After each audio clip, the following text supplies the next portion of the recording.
رسوله النبي الأمين أما بعد فأعوذ بالله السميع العليم من الشيطان الرجيم بسم الله الرحمن الرحيم الذين استجابوا لله والرسول من بعد ما أصابهم القرح للذين أحسنوا منهم واتقوا أجر عظيم صدق الله العلي العظيم وبلغنا رسوله النبي الكريم. حضرات گرامی قدر، سامعین عزیز وقار، اللہ تبارک و تعالی کی توفیق سے اور اس کے فضل و احسان سے ہمیں تفسیر قرآن بیان کرنے اور سننے کا شرف حاصل ہو رہا ہے. حضرات محترم، 3.5 پارہ کی تفسیر دورہ قرآن الحمدللہ کر چکے ہیں. آج چوتھے پارے کا نصف سے آگے آغاز ہو رہا ہے اور بہت ایمان افروز آیت مبارکہ ہے جس میں اللہ رب العزت نے ایک اہم عقیدے کا مسئلہ حل کیا ہے. فرمایا الذین استجابوا للہ والرسول، وہ لوگ جو اللہ اور اللہ کے رسول کی آواز پر لبیک کہتے ہیں. من بعد ما اصابهم القرح، اس کے بعد جب انہیں رنج پہنچ چکا ہوا. للذین احسنوا منهم واتقوا، ان میں سے جو کوئی احسان کرتا ہے، نیکی کرتا ہے اور تقوی اختیار کرتے ہیں، ان کے لیے اجر عظیم ہے، بڑا اجر ہے. تو اب دیکھیں، ہم لکھتے ہوئے دیکھتے ہیں لبیک یا رسول اللہ، یا رسول اللہ، آپ کی حرمت پر، آپ کی عزت پر، آپ کی تعظیم و توقیر پر ہماری جان قربان، ہم حاضر ہیں. اللہ رب العزت نے اسی عقیدہ اہل سنت کو قرآن کی نص میں بیان فرمایا ہے کہ جب مومنوں کو تکلیف پہنچتی ہے، رنج پہنچتا ہے، غمگین غم پہنچتا ہے، تو مومن کہتے ہیں اللہ اور اللہ کے رسول کی پکار پر لبیک کہتے ہیں. وہ پیچھے نہیں ہٹتے کہ ہم پر تکلیف آ گئی ہے، اذیت آ گئی ہے، دکھ آ گیا ہے تو ہم اللہ کا، اللہ کے رسول کا دامن چھوڑ دیتے ہیں. جب بھی اللہ کی طرف سے ندا آتی ہے، حضور کی طرف سے ندا آتی ہے، تو مومن بڑھ چڑھ کر لبیک یا رسول اللہ کہہ کر جاتے ہیں. صحابہ کرام کا بھی یہی عقیدہ تھا اور یہی ان کا طریقہ تھا. جب حضور علیہ السلام نے یاد فرماتے سیدنا ابوبکر صدیق، سیدنا عمر فاروق، سیدنا عثمان غنی، سیدنا مولا علی المرتضیٰ، جمیع صحابہ کرام رضوان اللہ تعالی علیہم اجمعین، حضور علیہ السلام جب انہیں کسی چیز کی طرف، کسی امر کی طرف بلاتے، وہ ندا دیتے لبیک یا رسول اللہ. وہ اس طرح ندا دیتے یا رسول اللہ ہم حاضر ہیں، اس طرح ندا دیتے. تو اللہ پاک نے اس کو بیان فرمایا. پھر آگے اللہ تعالی نے فرمایا کہ اہل ایمان جس وقت لوگ کفار ان کے خلاف جمع ہوتے ہیں تو وہ ڈرتے نہیں ہیں ان سے، کفار سے، بلکہ یہ ان کے ایمان میں مزید تقویت کا باعث بنتا ہے. پھر آگے اللہ تعالیٰ نے فرمایا کہ شیطان اپنے دوستوں کو ڈراتا ہے، تم ان سے نہ ڈرا کرو بلکہ مجھ ہی سے ڈرا کرو اگر تم ایمان والے ہو. پھر اس سے آگے اللہ تعالیٰ نے فرمایا جو ہم وَلَا يَحْسَبَنَّ الَّذِينَ كَفَرُوا أَنَّمَا نُمْلِي لَهُمْ خَيْرٌ لِأَنفُسِهِمْ. فرمایا یہ جو تم دیکھتے ہو کہ تمہارے دور میں کفار بڑھ چڑھ ترقی میں بڑھ رہے ہیں، پھل پھول رہے ہیں، مال و دولت میں بڑھ رہے ہیں، ساری دنیا پر ان کا معاشی غلبہ ہو رہا ہے، تو یہ مت سمجھا کرو جو ہم انہیں ڈیل دے رہے ہیں وہ ان کے لیے بہتر ہے. یہ خیال ذہن میں نہ لاؤ.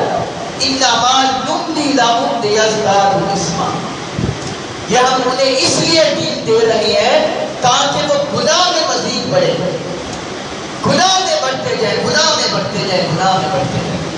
وَلَهُمْ عَذَابٌ مُهِينٌ، اور ان کے لیے دردناک عذاب ہے. تو اس میں اہل ایمان کے لیے بھی سبق ہے، مومنوں کے لیے بھی سبق ہے. جو گناہ کی راہ پر چل رہے ہیں اور جھوٹ کی راہ پر، دھوکہ دہی کی راہ پر، رشوت کی راہ پر، ملاوٹ کی راہ پر، سود خوری کی راہ پر، شراب خوری کی راہ پر، اور وہ یہ سمجھے کہ ہم تو مالی حوالے سے دوسرے مسلمانوں سے بہتر ہے۔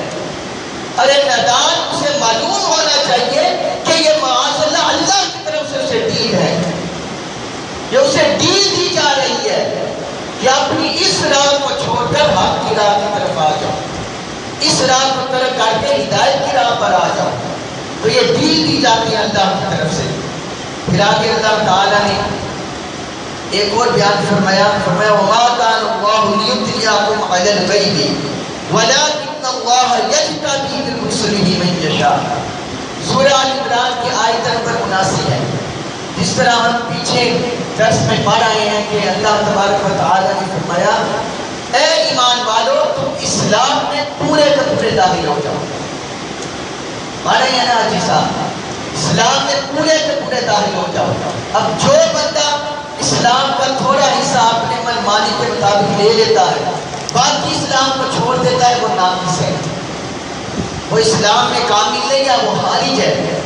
اسلام میں کامل وہی ہے جو پورے کا پورا دین پر ایمان لاتا ہے، پورے کے پورے دین پر، پورے کے پورے قرآن پر ایمان لاتا ہے۔ اب اس آیت میں اللہ تعالیٰ نے انبیاء کرام کا ایک مقام بیان کیا ہے، منصب بیان کیا ہے۔ فرمایا، اے لوگوں، وَمَا كَانَ اللَّهُ لِيُطْلِعَكُمْ عَلَى الْغَيْبِ، اللہ کی یہ شان نہیں ہے تمہیں غیب پر مطلع فرمائے۔ اللہ کی یہ شان نہیں ہے کہ ہر کس و ناقص کو پکڑ کر اسے غیب پر مطلع کر دے، غیب کی خبریں دے دے، غیب کا علم دے دے، مطلع علی الغیب کر دے۔ وَلَٰكِنَّ اللَّهَ يَجْتَبِي مِن رُّسُلِهِ مَن يَشَاءُ، ہاں اللہ اپنے منتخب رسولوں کو اس کے لیے چن لیتا ہے۔ اللہ اپنے منتخب رسولوں کو چن لیتا ہے، اپنے منتخب رسولوں کو مطلع علی الغیب بناتا ہے، انہیں غیب کی خبریں دی جاتی ہیں، پھر وہ آگے امت تک منتقل کرتے ہیں۔ پھر اسی طرح آگے جا کر اللہ رب العزت نے یہ بھی بیان فرمایا 185 آیت میں سورہ عمران، کل نفس ذائقۃ الموت، خبردار موت کا ذائقہ ہر ایک نے چکھنا۔ انبیاء کرام بھی تشریف لائے تو وہ بھی جس وقت ان کا وصال ہے دنیا سے پردہ فرما لے، فرمایا ہر ایک نے موت کا ذائقہ چکھنا ہے۔ وَإِلَّا مَا تُوَفَّوْنَ أُجُورَكُمْ يَوْمَ الْقِيَامَةِ، اور جو کچھ بھی تمہیں قیامت کے دن تمہارا پورا اجر دیا جائے گا، جو کچھ کسی کے نامہ اعمال میں ہوگا۔ فَمَنْ زُحْزِحَ عَنِ النَّارِ وَأُدْخِلَ الْجَنَّةَ فَقَدْ فَازَ، کامیاب کون ہے پھر اخروی زندگی میں؟ قیامت کے دن کامیاب کون ہے؟ اور کس کو کامیاب اللہ پاک نے فرمایا جس شخص کو جہنم سے بچا دیا گیا اور جنت میں داخل کر دیا گیا وہ کامیاب ہے۔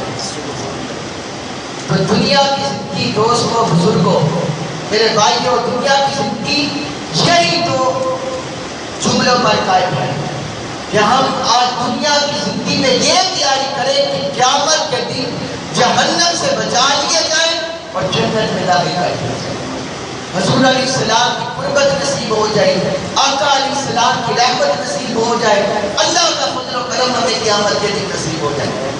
میں یہ کامیابی ہے۔ وَمَا الْحَيَاةُ الدُّنْيَا إِلَّا مَتَاعُ الْغُرُورِ، اور فرمایا دنیاوی زندگی تو صرف دھوکے کی زندگی ہے، دھوکے کا سامان ہے اور کچھ بھی نہیں ہے۔ دنیاوی زندگی صرف دھوکے کا سامان ہے۔ پھر 11ویں رکوع میں اللہ تعالیٰ نے عقل والوں کی نشانیاں بیان کی کہ عقل والے ارباب دانش کون ہیں۔ فرمایا إِنَّ فِي خَلْقِ السَّمَاوَاتِ وَالْأَرْضِ وَاخْتِلَافِ اللَّيْلِ وَالنَّهَارِ لَآيَاتٍ لِأُولِي الْأَلْبَابِ، یہ زمین اور آسمان جو بنائے گئے ہیں ان کی تخلیق کی گئی ہے اور جو دن اور رات آتے جاتے ہیں، فرمایا اس میں عقل والوں کے لیے نشانیاں ہیں۔ اور عقل والے وہ ہیں جو الذین یذکرون اللہ قیاما وقعودا وعلی جنوبہم، جو کھڑے ہوئے بیٹھے اور لیٹے ہوئے ہر حال میں اللہ کا ذکر کرتے ہیں، اللہ کو یاد رکھتے ہیں، جب کام کر رہے ہیں اس وقت بھی، جب لیٹے اس وقت بھی، بیٹھے اس وقت بھی، ہر حال میں کھڑے اس وقت بھی۔ فرمایا عقل والوں کی پہلی نشانی یہ ہے کہ وہ اللہ کو یاد کرتے ہیں، اللہ کا ذکر ان کی زبان پر ہوتا ہے۔ وَيَتَفَكَّرُونَ فِي خَلْقِ السَّمَاوَاتِ وَالْأَرْضِ، اور وہ زمین و آسمانوں کی تخلیق میں غور و فکر کرتے رہتے ہیں.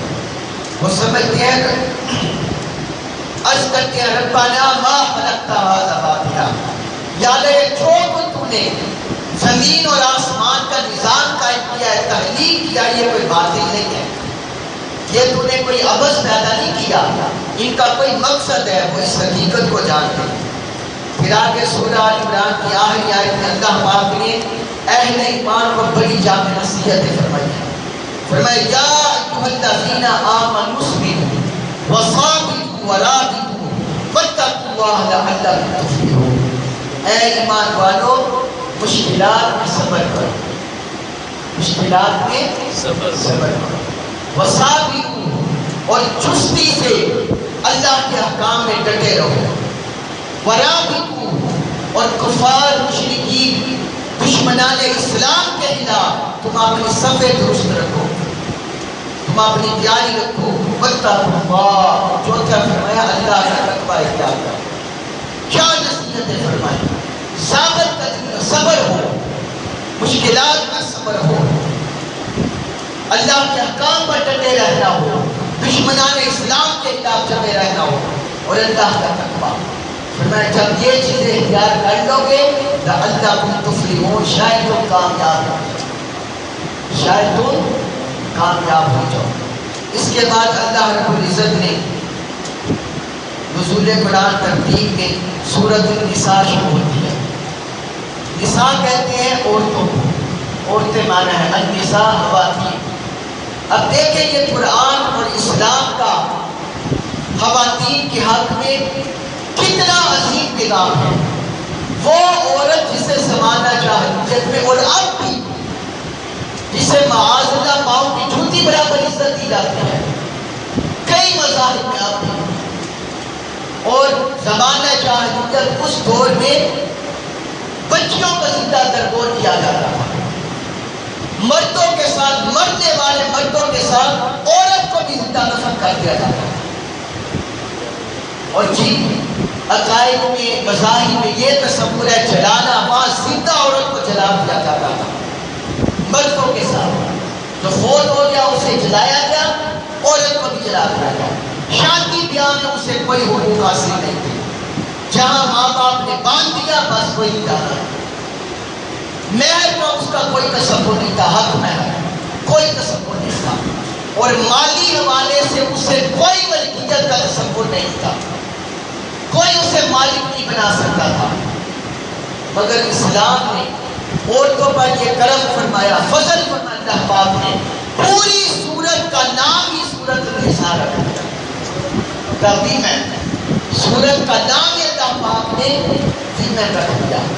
عورتوں کے متعلق یہ سورت مبارکہ ہے. اور اللہ رب العزت نے وہ حقوق عورتوں کو دیے. اگر آپ کو میں بلا مبالغہ بتاؤں تو مردوں کے حقوق ہمیں قرآن سے اتنے نہیں ملتے جتنے خواتین کے ملتے بلا مبالغہ. اور اگر اس کا میں جائزہ پرسنٹیج کے لحاظ سے تو آپ یوں سمجھے 90% خواتین کے حقوق ہمیں قرآن میں ملتے ہیں. کتنے پرسنٹ؟ 90%. اور 10% حقوق ہمیں ملتے ہیں مردوں کی. 90% اگر جائزہ لیا جائے سورۃ البقرہ کا، آل عمران کا، النساء کا، پھر آگے سورۃ الطلاق، سورۃ التحریم، ان کا خصوصی طور پر جب جائزہ لیا جائے تو ہمیں پتہ چلتا ہے کہ اللہ تبارک و تعالیٰ نے عورتوں کو ماں کے روپ میں، بیٹی کے روپ میں، بہن کے روپ میں، بیوی کے روپ میں کس قدر حقوق عطا فرمائے. صرف مغربی معاشرے کی طرح مادر کی طرح آزادی نہیں تھی، وہ بھی اس لیے کہ عورت کی عفت کا، عصمت کا لحاظ رکھا ہے. اس کی بھی حفاظت کی ہے اسلام نے، اس کی بھی حفاظت کی ہے. کیا یہ اس سے بڑا، اس سے کم ہے جو اللہ پاک نے فرمایا ہن لباس لکم وانتم لباس لہن. فرمایا یہ عورتیں مردوں کا لباس ہے اور مرد عورتوں کا لباس ہے. میاں بیوی کو اللہ پاک نے دونوں کا لباس قرار دے دیا، دونوں ایک دوسرے کے لباس ہیں. لباس سے ہمیں کیا فوائد حاصل ہوتے ہیں؟ لباس سے ہم اپنی سطر پوشی کرتے ہیں، اپنا جسم ڈھانپتے ہیں. لباس ہمارے تن کی زیب و زینت بنتا ہے. لباس سے ہم گرمی سردی سے اپنے آپ کی حفاظت کرتے ہیں. تین اس کے بڑے اہم فوائد ہیں جو میں نے آپ کو بتائی. سطر پوشی، زیب و زینت اور حفاظت. اب میاں بیوی بھی ایک دوسرے کے اسی طرح دفاع کرتے ہیں. سطر پوشی کیا میاں بیوی ایک دوسرے کے عیب چھپاتے ہیں.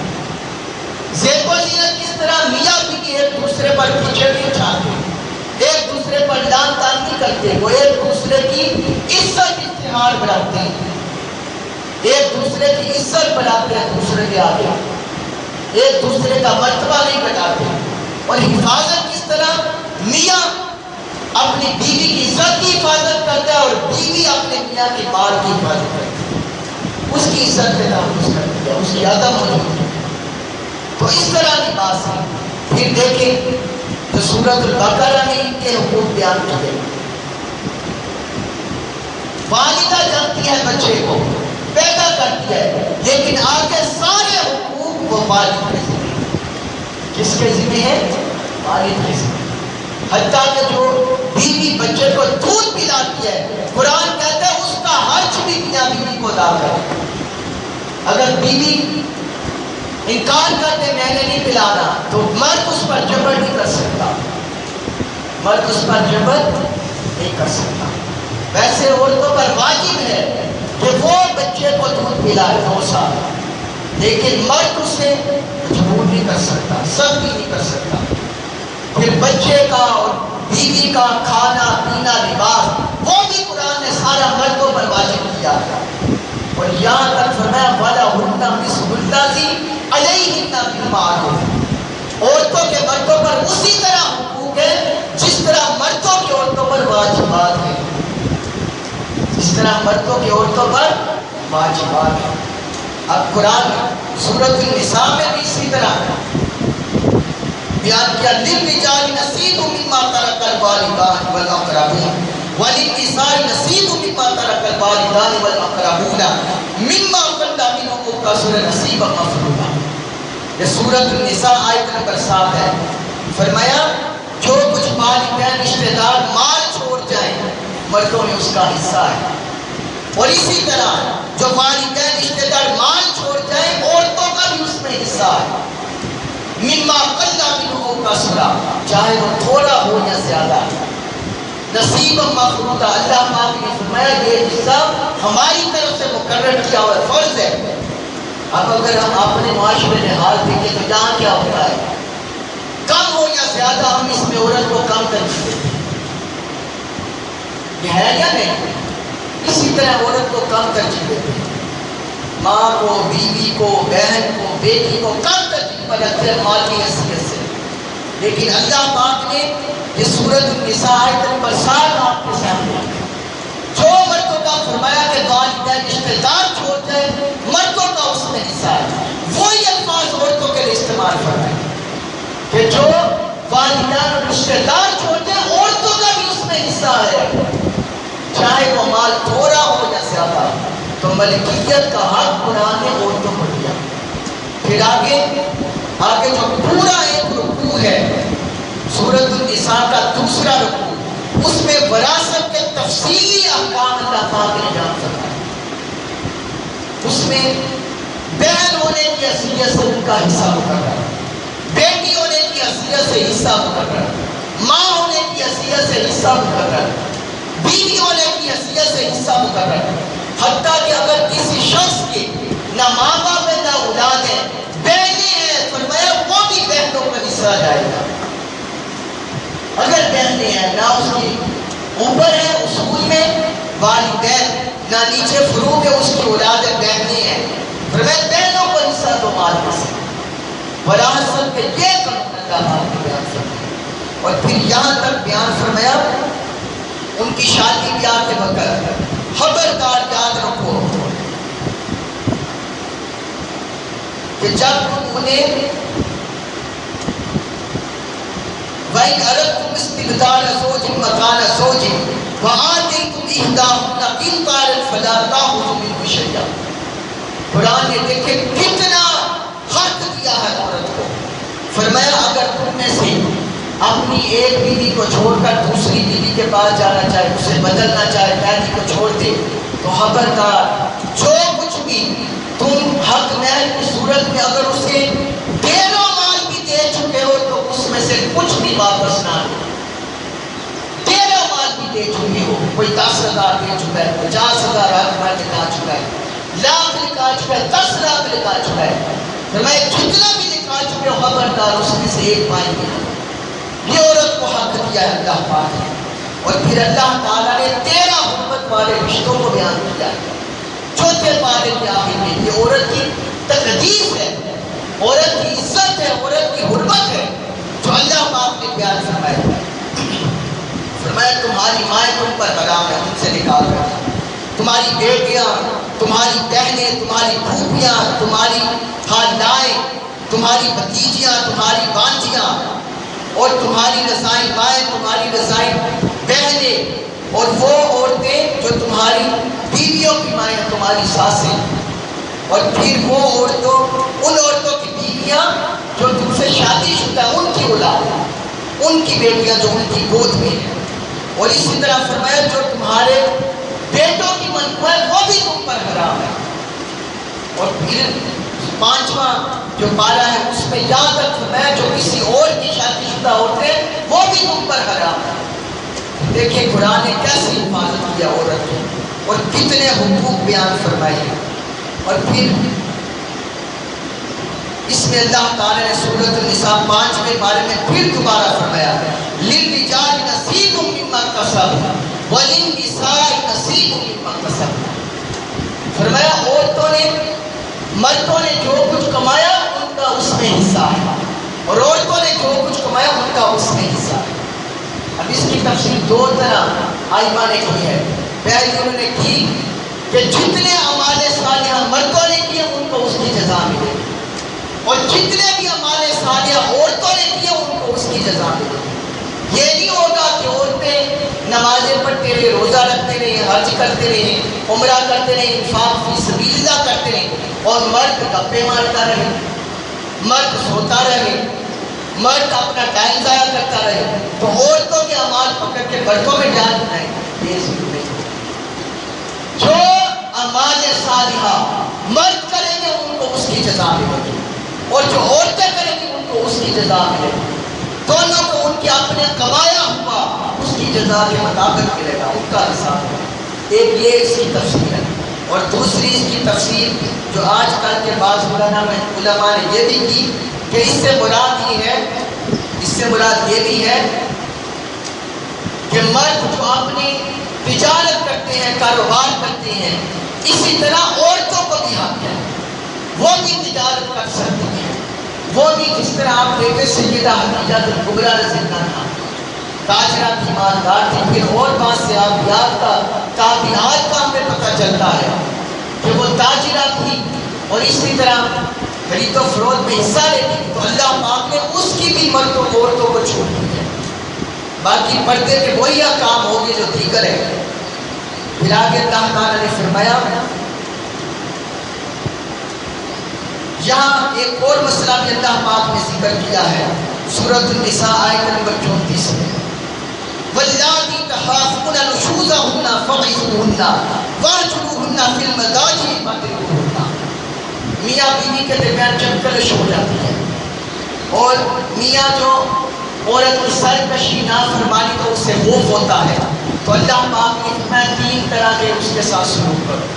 فَعِظُوهُنَّ، تم اسے نصیحت کرو کہ ٹھیک ہو جاؤ، یہ ہمارے خاندان کے لیے، اس سماجی زندگی کے لیے بہتر نہیں ہے، اسے نصیحت کرو، پہلا ہو جاؤ۔ وَاهْجُرُوهُنَّ فِي الْمَضَاجِعِ، پھر بھی نہ مانے، فرمایا اسے ہاتھ گاہوں سے جدا کر دو، ہاتھ گاہوں سے جدا کر دو۔ اور تیسرا فرمایا وَاضْرِبُوهُنَّ۔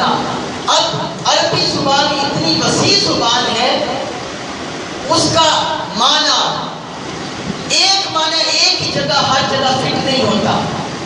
ضرب کا ایک معنی ہے مارنا، لیکن ضرب کا ایک دوسرا معنی جدا ہونا۔ تو اللہ پاک نے فرمایا تیسرا پھر حکم یہ ہے کہ تم ان سے جدا ہو جاؤ۔ اب بعض لوگ کہیں گے کہ مارنا کئی مترجمین نے کیا ہے تو ان کو مارا جائے، تو ہم اب اس آیت کا اطلاق حضور کی سیرت پر دیکھیں، حضور کی سیرت مبارکہ میں دیکھیں کہ کیا آقا علیہ السلام نے کبھی اپنی ازواج مطہرات کو مارا پیٹا؟ بتلائیں نہیں۔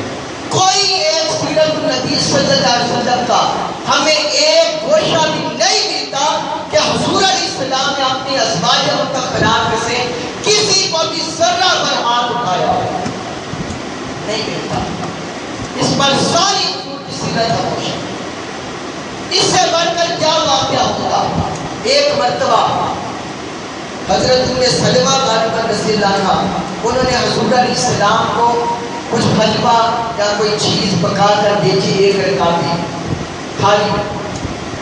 آقا علیہ السلام دوسری زوجہ مطہرہ کے گھر تھی، وہ جس وقت کھالی آئی حضور کے پاس، اب یہ سوپروں کا ایک دوسرے کا حسد اناد ہوتا ہے نا، حسد، تو وہ انہوں نے پکڑ کر اس تھالی کو ہاتھ مارا، توڑ دیا۔ اس سے بڑھ کر غیظ و غضب جلال کا کیا موقع ہو سکتا ہے؟ مگر حضور علیہ السلام کی سیرت دیکھیے، حضور علیہ السلام زمین پر تشریف فرما ہو گئے اور وہ جو تھالی ٹوٹی تھی شیشے کی، آقا علیہ السلام اس کے پیچھے جمع کرنے لگے اور فرمایا تمہاری جو ماں ہے اس نے غیرت کی ہے، اتنا بس ارشاد فرمایا، فرمایا تمہاری ماں کو غیرت ہے۔ اور پھر آپ صلی اللہ علیہ وسلم نے کوئی مارا پیٹا نہیں۔ تو ہمارے یہاں کیا ہوتا، جاؤ جلال ہوتا ہے نا، وہ تھپڑ لگاتا، ادھر سے تھپڑ، تمہیں جرت کیسے ہوئی یہ کرنے کی، تم نے ایسا کیوں کیا، یہ کیوں کر دیا، گالی گلوچ، لڑائی جھگڑا۔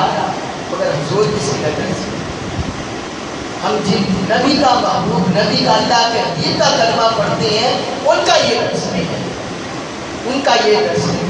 حضرت عمر فاروق رضی اللہ عنہ وہ تو بڑا تعجب کرتے تھے، وہ فرمایا کرتے تھے جس وقت مدینہ طیبہ ہجرت کر کے چلے گئے، فرماتے ہیں یا رسول اللہ ہماری عورتیں مدینہ میں آ کر تو بڑی آزاد ہو گئی ہیں، مکہ میں ہمارا ان پر ڈر تھا، روک تھا، لیکن مدینہ میں آ کے یہ تو بڑی آزاد ہو گیا، بڑی انہیں آزادی مل گئی ہے، ہماری کوئی بات ہی نہیں سنتی۔ تو انہوں نے ہاتھ اٹھانے کا ذکر نہیں کیا، کیوں ذکر نہیں کیا؟ انہیں علم تھا کہ حضور نے ہمارے کو کیا کیا حقوق دیے۔ اب یہ دیکھیں ہمارا ایک بہت بڑا المیہ ہے ایک اور، کہ ہم اپنی بیوی سے، بیٹی سے، بہن سے، گھر کے ہر معاملے پر جس پر ہمیں اہم قدم اٹھانے کی ضرورت پڑتی ہے اس سے مشورہ دیتے ہیں۔ میرا بیٹا یہ ہم نے کرنا ہے، گھر کی ڈیکوریشن کرنی ہے، رینوویشن کرنی ہے، یہ کمرہ بنانا ہے، یا بھائی کی شادی آ رہی ہے اس کے لیے ہم نے سامان خریدنا ہے، کیا خریدنا چاہیے، کیسا ہونا چاہیے، ہر معاملے میں اس سے مشورہ کرتے۔ لیکن جب اس بیچاری بیٹی بہن کی شادی کا وقت آتا ہے، ہم اس کی مرضی کے خلاف اسے پکڑ کر جہاں مرضی دے دیتے ہیں، جہاں مرضی بھیج دیتے ہیں، یہ ظلم نہیں کرتے۔ ابھی آپ کو پتہ ہے، آپ اخبارات میں پڑھتے ہیں، احمدآباد میں یہ خیبر پختونخوا میں 2 واقعے ہو چکے ہیں کہ بھائیوں نے اور رشتہ داروں نے مل کر بچوں کو قتل کر دیا۔ مری میں بھی یہ واقعہ ہو چکا ہے۔ کس وجہ سے؟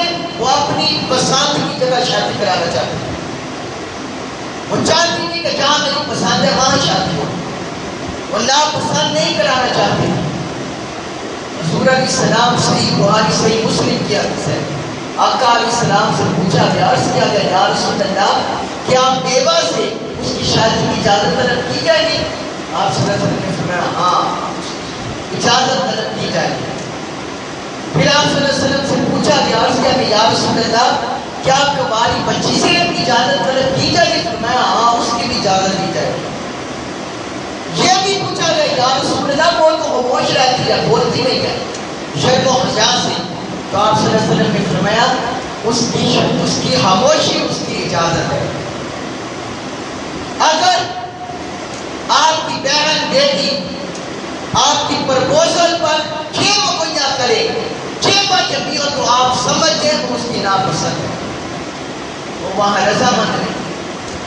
حتیٰ کہ یہاں تک حضور علیہ السلام کے زمانے میں واقعہ پیش آیا، ایک صحابیہ حضور کی خدمت میں حاضر ہو گئے، یا رسول اللہ صلی اللہ علیہ وسلم میرے والد نے میرا نکاح کسی ایسے شخص سے کاٹے جسے میں ناپسند کرتی ہوں، تم کیا چاہتی ہو؟ یا رسول اللہ میرے چچا کا بیٹا میں اس سے شادی کرنا چاہتی ہوں۔ آپ صلی اللہ علیہ وسلم اس کے والد کو بلا کر پوچھا بتاؤ کیا بات ہے؟ وہ عرض کرنے لگے یا رسول اللہ میں نے جو بہتر جانا ہے وہیں بیٹی کی شادی کی ہے۔ میں نے جہاں تمہاری بیٹی چاہتی ہے اس کی شادی وہاں کرو۔ حضور نے نکاح منسوخ فرما دیا، حضور نے نکاح منسوخ فرما دیا، ختم کر دیا۔ آقا علیہ السلام مختار کل ہے اللہ پاک کی عزت سے، اور اس کے ساتھ حضور علیہ السلام حاکم اسلام بھی تھے، حاکم مدینہ بھی تھے۔ حضور کے بعد یہ اختیار تھا تاریخ کی، اور اس سے ہمیں حضور علیہ السلام نے سبق دیا کہ تم بھی اپنی بہنوں بیٹوں پر جبر نہ کرنا۔ یہاں تک اسلام میں حقوق دیے خواتین کو، کیا اس سے بڑھ کر کوئی مذہب ہو سکتا ہے جو خواتین کو اتنے حقوق دے جتنا اسلام دیتا ہے؟ حتیٰ کہ اسی یہ جو ہم مضمون پڑھ رہی ہیں اسی کے دوران اللہ پاک نے یہ بیان فرمایا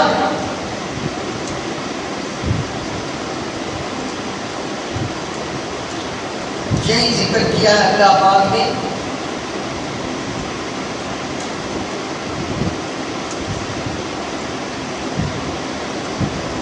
یہ آیت نمبر 36 میں جو والدین کا اللہ پاک نے کہا وَاعْبُدُوا اللَّهَ وَلَا تُشْرِكُوا بِهِ شَيْئًا وَبِالْوَالِدَيْنِ إِحْسَانًا۔ سورۃ النساء سارے رشتہ داروں کے حقوق، ان کی عزت تعریف عورتوں کی بیان کر کے اینڈ اس پر کیا۔ آگے پھر دیگر مضامین شروع ہو جاتے ہیں، پھر لوگوں تم اللہ کی عبادت کرو، اس کے ساتھ کسی کو شریک نہ کرو، اور آگے دوسرا حکم اس کے متصل ہی دیا وَبِالْوَالِدَيْنِ إِحْسَانًا، اور والدین کے ساتھ بھلائی کرو۔ اور والدین میں والد بھی ہیں والدہ دونوں کے ساتھ، اور اس سے بڑھ کر کیا ہوگا جو حضور علیہ السلام نے تین بار فرمایا، جب ایک صحابی نے پوچھا یا رسول اللہ میرے حسن سلوک کا سب سے زیادہ مستحق کون ہے؟ فرمایا تمہاری ماں۔ دوسری بار پھر پوچھا میرے حسن سلوک کا سب سے زیادہ مستحق کون ہے؟ فرمایا تمہاری ماں۔ تیسری بار پھر عرض کیا، فرمایا تمہاری ماں۔ چوتھی بار فرمایا تمہارا باپ۔ چوتھی بار فرمایا تمہارا باپ۔ اگر ہم اسے 100% کر لیں کہ 100% والدین کے حقوق ہیں تو 75% حسن اداب حسن سلوک کی اہل حضور علیہ السلام نے والدہ کو قرار دیا۔ 75% حسن سلوک کی مستحق حضور علیہ السلام نے والدین میں سے والدہ کو قرار دیا، اور 25% والد کے کھاتے میں ڈالا۔ تو یہ حقوق ہے، اللہ تبارک و تعالی ہمیں قرآن سنت پر عمل پیرا ہونے کی توفیق عطا فرمائے۔ خواتین کے جیسے حقوق ہیں ہماری ماں بہنوں بیٹیوں کے بیویوں کے، اللہ تعالیٰ انہیں تمام پورا کرنے کی توفیق عطا فرمائے۔ وما علینا الا البلاغ۔